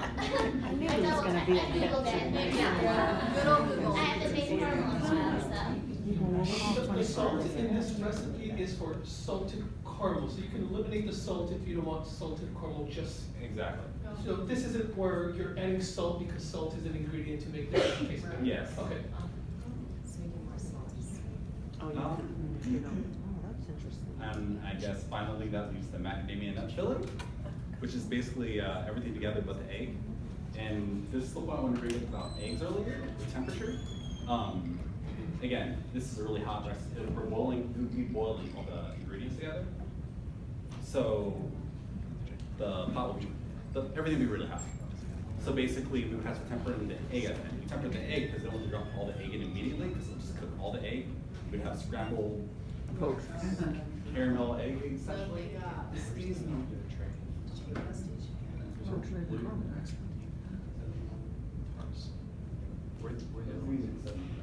He says he only finds that. I know you have to. So I'll relieve you. Gotcha. Okay, I got that. Good job.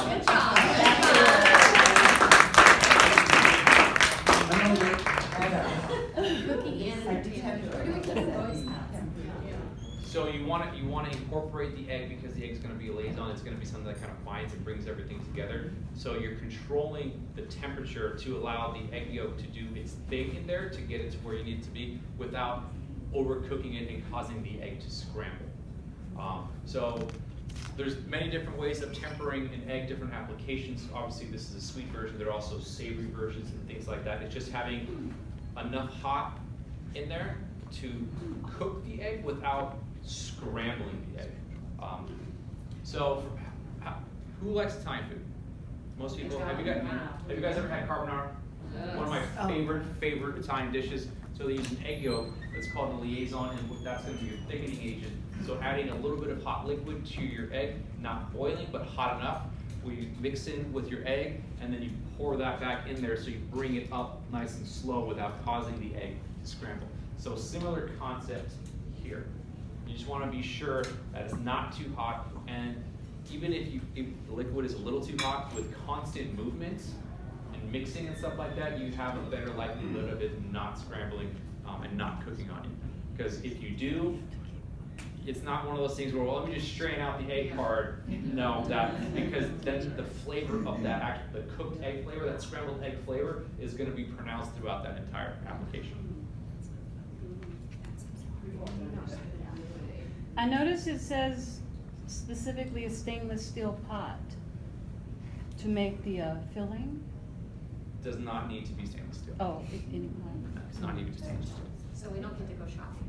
Oh, no, you can still go shopping. You can still go shopping. Chef Adam said. Yes, blame me. Yes. That's fine.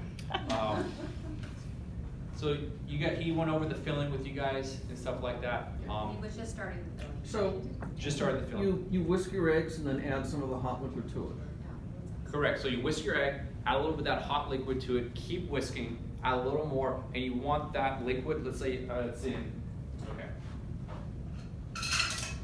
Say your egg is in here, you whisk it, you add liquid, you keep whisking, you add liquid. You want to bring the temperature of whatever is in here close to the temperature of the other thing, so when you pour it back in there, there isn't that temperature variance, which causes that egg to be like, oh crap, it's hot, I'm cooking. So you want to slowly bring that up and then incorporate it back in there. Okay? I have a question about the temperature for the sauce. It says 320 degrees temperature. Mm-hmm. At what point does it have to reach that? On which part of here? Is it when after you boil it 5 minutes, or what temperature? He was talking about some temperature. Are you talking about the caramel sauce? Yes. Oh, yeah. So when you guys are creating a caramel sauce, whether it's caramel or a toffee or a brittle, there are certain stages in which the sugars are going to caramelize and harden. Softball stage, hardball stage, things like that, which are more technical terms, but it's all based on temperatures. I want to say softball stage is around 280 degrees. I'm going to confer to my pastry expert right here. I think I'm pretty close to it. Sorry. Softball is usually about what, 280? 280, yeah. Woo! Yeah, Still got it. 280. Still got it. She was telling us 320, but at what point Fahrenheit. does For it have to reach Fahrenheit, 320? it's 160 Celsius for caramel. Gotcha. Yeah. So you want that because the sugar is going to caramelize and sort of turn that color. So I have my candy thermometer in there. What does it have?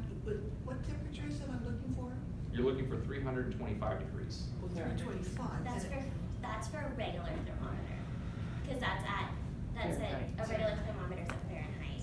If you have a thermometer that's Celsius, then it's 160. Okay, but at which point am I looking for this temperature?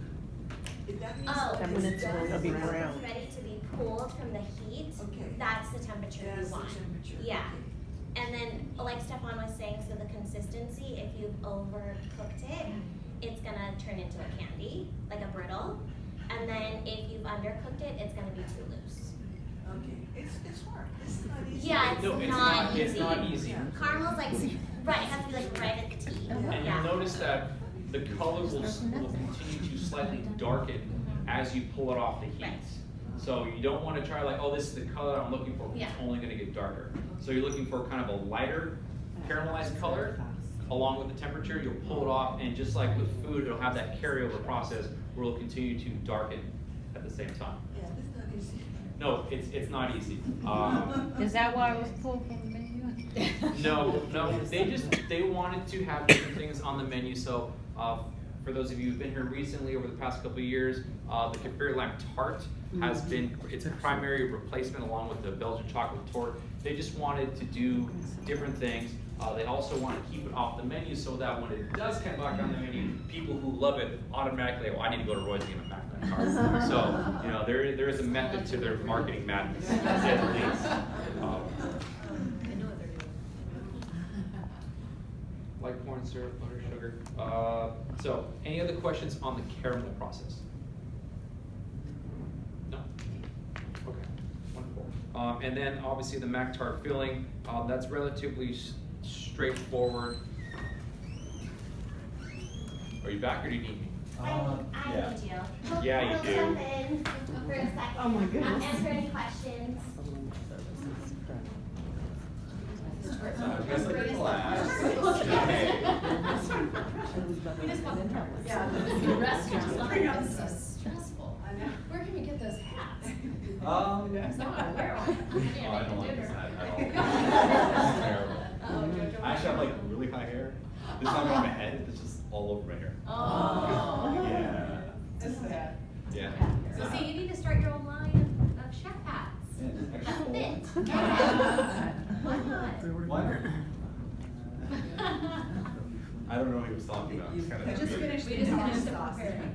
You So tempered onto the cooking I-Jien, probably, right? So now you strain The filling, we went down the it. This filling. is the strain. Oh, you just temper it. And then that's pretty much the filling. I'm not So sure. you don't have to strain it. This is. In this case, because you tempered it in, it should be all together already. So you can mark that strain out. Remember how I said some of them are running?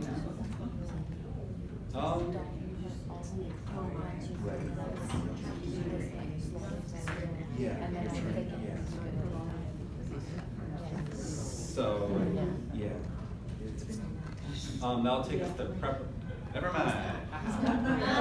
Okay, let's go. Let's spill it. Boy back there. You guys suck. Adam, you are the mother. He's all, you guys suck. Oh, you guys. I didn't count. You guys, They told me. I didn't basics. Use your fingers and toes if you So there was a slight dilemma, like, oh, he said we don't have enough. We only have 17 of these. I go out there to count, there's 22. Oh. I was very quick. That would have been a major issue. It would have been a major issue. But what concerns me Would've just gotten as much on. as that you guys have a hard time counting to 20. So we're gonna have some math classes here in the future for everybody back I will there. take the extra. That would be bad, No because problem. the 20. I know, right? I'll fight you for the other. I really had a problem. Yes. So this particular recipe for the macadamia nut tart, and macadamia nuts, Hawaiian, very much in the theme of the restaurant. Correct. You use this same recipe with different nuts. Yes, you can. You can absolutely. You can use almonds. You can do peanuts. You can do cashews. You can use pistachio, stuff like that. But what's nice about this particular dessert is the tart dough itself is just a base. You can use it for anything. You can have different flavors in there. What you can do, which I highly recommend to you if you want to do something that's different, something a little lighter, like a cold preparation. You can par bake these. So you would take your mold just like this. You would create your mold, your tart like that. Then you take like a plastic bag full of dried beans, for instance. And you would put it in there and bake the tart that way, giving you that shell, that cavity where you can fill it, and then you can create something similar to like a fruit tart, or something similar to like a cobbler style filling, or like a cherry pie filling, or an apple filling to it, and then bake it off.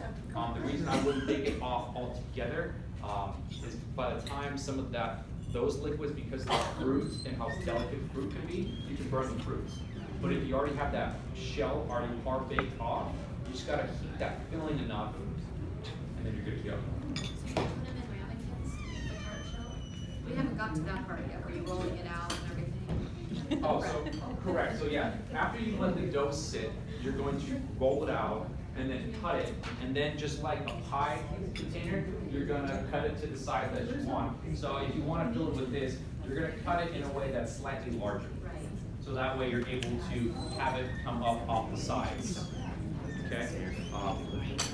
And just like a pie, you would then go in, you would mold it, you would form it to the size that you want, creating the shell. Obviously, when you do it, I'm not sure where his filling or his dough is.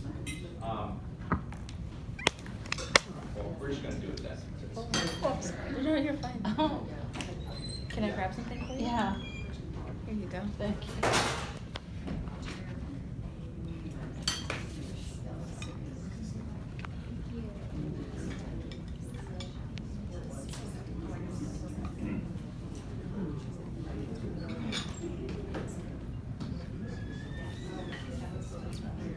She why my sister.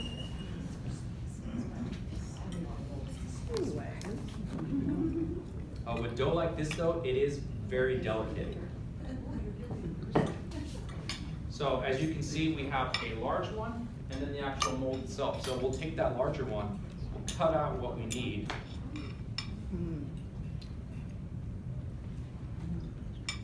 And then we'll start to apply very carefully, so that as you can see, it's very delicate in here. And if it's not perfect, like I made it imperfect right there, you can tear some pieces off and fill it back up. Now it's not gonna be exactly perfect, but it will definitely get the job done. Because this is something that is very delicate, it just takes getting used to doing, which is why I had my pastry person do it, because I don't like baking. So, and then at this point, you can see that there's that layer on top. Adam, what's it gonna take to get that caramel over there to my sister? Little drizzle on top. Little drizzle. Does everyone extra caramel? Yes. Okay. Yes. Their whole top is so much damn work. Interior of the shell. Sorry, it's gonna break. Fill it, bake it. But if Bake it you inside the, you are gonna bake it inside, and then what you do is pull the mold off. Now, do you put the nuts in before you bake it? Yes.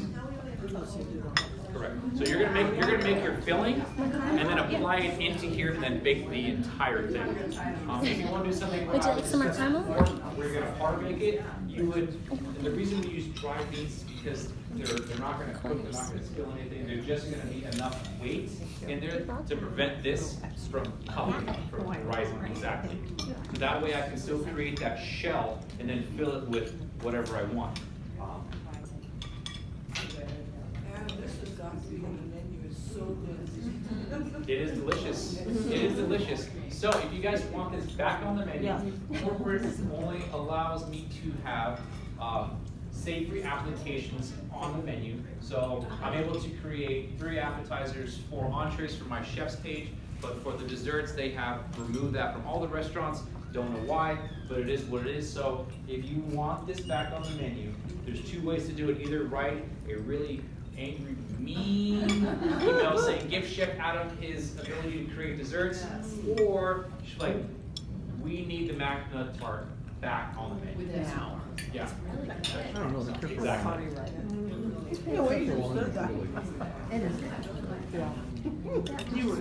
And you know, this has been a super popular dessert for years. For years. I don't understand why they took it off, but they did. For a brief period of time many years ago, they actually took the Maui salad off the menu. But there was such an uprising from every location of Hawaii that they quickly brought it back.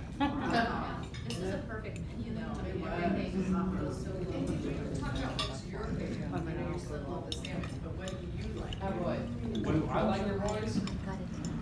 You know what, it's hard to say because I've made everything for so many years. I'm almost tired of everything. I make Like, my own stuff. for instance, short ribs are ruined for me. Absolutely ruined. I will never order short ribs anywhere. But they're so good here. They're good. There's nothing wrong with them, but a lot of times, the way we do our short ribs is we block them off into 4-ounce portions. So these like little pieces and scraps that we use for family meal and stuff like that. And when you have short rib family meal 5 out of 7 days of the week, over and over, I mean, granted, they're all different variations of the family meal, but you need something different. Thank you. Thank you very much. Also, fried rice for me, love it, can't have it anymore. Because we have plenty of rice, it's a very cheap and affordable thing to do for a large amount of people, can't do it. If there is one thing that I consistently eat here over and over again, hot stickers. Well, there's an order, you know, they come in orders of 5, I drop 6, you know, just quality control. I was gonna say, do you kind of pop with you, like, every now and then you get a? Yeah, I do. What else do I really like here? I love our sushi. A lot of times you'll go to certain restaurants, and by no means this is not every restaurant. It's frozen and frosted. So if you ever see tuna that's like not red but pink, that's usually a frozen piece of tuna. Usually, not always, but usually I would say that. We only use fresh fish for our sushi. There's no other way about it. It has to be done that way, which is why it tastes as good as it does. A while back, we used to have a poke bowl on the menu. It was initially an entree, which came with tempura lobster at the same time, and then corporate scaled it down to an appetizer. That was probably one of my favorite things that we had here on the menu. I still do it every now and then for some regulars or some friends and stuff like that. Do you hate corporate? Do I hate corporate? No, I don't hate corporate. I understand that it is a necessity to have them, you know, for structural purposes and stuff like that. But I like having the freedom to create. I like being able to give you guys variety, something new, something different. Because if you eat the same thing over and over and over again, it loses its luster. It's like, you know, we've been to Roy's so many times for nothing new. It's, well, I'm either gonna get the butterfish or the short ribs or the macadamia nut crusted mahi-mahi or something like that. But I want to give you guys something new. I want something different so you guys have variety. Because I think it's really important that, especially when you guys are eating, you experience something new, something different. Something that, you know, that you've never had before, that you've always kind of been like, I'm not a huge fan of that, or I've never had it before. But if we prepare it in a way where you've never had it before, it might change your mind about something. And I say that because as a kid, I was very picky eater. I mean, there are only certain things that I would eat. You know, I couldn't stand mushrooms, I hated scallops, things like that. But it's because it wasn't done properly. But when something is prepared the right way, it can change everything. Now I throw mushrooms in everything. I love scallops. And it's because I was able to have it in a way that was prepared right. You know, i.e. scallops, you have to cook them to a medium rare. I know medium rare kind of scares people when it comes to seafood, but it's a very fine line between, just like shrimp, that beautiful meltiness of that, or chewy and rubbery. And every time I would have it, it would be chewy and rubbery. And the more you cook seafood, especially, the more of that fishy, oceany flavor is going to come out of it. But if you cook it less, it's a little more delicate. It'll have the subtle notes of it, and still have a beautiful texture to it as well. So it really is a delicate balance between finding how to do it the right way and getting everything out of it without ruining it and kind of changing your mind to it. I actually have thought about that. I was actually not too far off from purchasing a location to start my own restaurant. It was a place in Arcadia. For those of you who are familiar with Arcadia, Macadamia's was available. But instead, my wife and I thought it best that we save money and purchase a home. So, which we actually did a month ago. So we're able to do that, but I was this close to buying that location, putting my resignation here, and then doing something. Eventually it will happen. But you know, Home with 2 kids is important. yeah, I think so too. Because if you're living in an apartment, it was a 3-bedroom apartment, which was nice, but now I have a yard for my kids to play in and stuff like that. Yeah, I have a question. Are you like a food snob when you go to other restaurants where you're like, oh, come, what is this? Or- I'm more of a service snob than I am a food snob. Oh, yeah. Because when I first walked in here and saw you, I'm very impressed by what I've learned today. You know, I didn't expect it, and you're very good at what you do. But if you were sitting at my restaurant, I wouldn't think you knew anything about cooking. So I wouldn't know to, you know, impress you. Yeah, I go into any restaurant with an open mind when it comes to the food. Now what I do, and it drives my wife nuts, is I try to reverse engineer everything that I eat. I'm trying to figure out like, okay, I know this is in here, I know this is in here. They actually added this, which is a nice little twist, but I'm more of a snob when it comes to the service. One of the biggest things that always annoys me, and this is just how it is here, is that tips go to the servers, the bartenders, the bussers, and by all means, they do deserve it. They do deserve it, but I have a biased opinion because I really feel that it's the people in the back that are really, I mean, when you go to a restaurant, do you go there for the service or for the food? Mostly for the food. You also do go there for the service and the drinks and stuff like that, but when you go to a restaurant, you go there for the food. And by no means is this every server, especially here, I feel like the servers that we have really do a good job of kind of eliminating the stigma of being an order taker and just like, go to got that? Okay, cool. So I'll go ring in the order and I'll stand by the machine, you know, drink my water. All right, food's up. Okay, then I'll do it. So when I go to a restaurant, I expect just attentive service. I don't need you to be there every single second, but I expect you to know the menu so you can actually talk about the food that your chef is creating. When I ask, and I always do this, I always ask, what do you like? What do you think is best on the menu? And I will most likely give a bigger tip if you recommend something that is not the most expensive thing. If you are honest and you legitimately say, like, honestly, like, this right here is awesome. This is great. And if you haven't had something like this, I suggest you try it. Rather than that server go, oh, the flaying lobster. Oh, I know what you're doing. You're trying to build your sales so you get a bigger percentage off the tip and stuff like that. So that's what I do when I go into restaurants.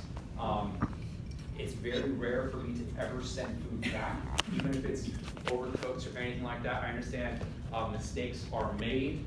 If it's like egregious, where I want like a medium rare steak and it's well done, that I will send back. But if I ask for a medium rare and it comes out medium,